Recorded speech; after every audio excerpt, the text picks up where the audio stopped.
Prep एक दवाई है जिससे एचआईवी को रोका जा सकता है, ये तो सब जानते हैं। लेकिन जो मैक्सिमम सवाल हैं जो मेरे पास आते हैं वो ये है कि खानी कैसे है दवाई। तो there is a lot of confusion for that.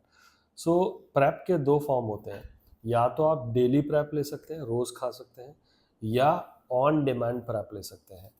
अब डेली और ऑन डिमांड में फ़र्क क्या होता है? देखिए, जो डेली प्रेप है, पहली बात, prep is more efficacious for anal sex, for vaginal sex और for oral sex also. More than 95% इसकी एफिकेसी होती है दवाइयों की।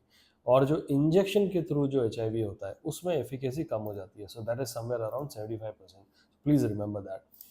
अच्छा, दूसरा क्या होता है कि daily PrEP is usually for any kind of a sexual route, और on demand is mainly for MSM community. So anal sex के वक्त ऑन डिमांड को यूज़ किया जाता है।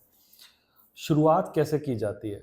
तो शुरुआत करने के लिए क्या होता है कि आप यूजुअली जब भी शुरू करें, सो 7 दिन का टाइम दें।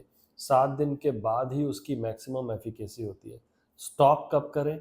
सो लास्ट सेक्सुअल एनकाउंटर के बाद एटलीस्ट 7 दिन के लिए वो और दवाई लेनी चाहिए। Remember this.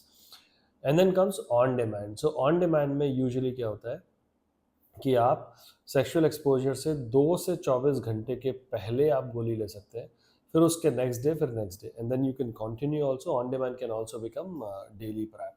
So this is a very basic difference between on demand and daily prep. Now the other thing is, a lot of people ask कि इसके साइड इफ़ेक्ट्स क्या हैं।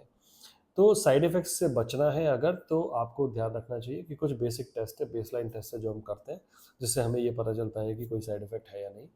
और दूसरा and a very important thing, कि हर 3 से 6 महीने के गैप में आप एसटीआई स्क्रीनिंग ज़रूर कराएं। So we should know whether any particular infection is there और नॉट। अगर वो इन्फेक्शन है तो उसको ट्रीट करना ज़रूरी है, rather than taking prep only. So overall, in the preventive measures, you have PrEP, you have post-exposure prophylaxis, you have condoms, and also there is something, vaccines are available. So, if you want to avail all this, please contact us. Thank you.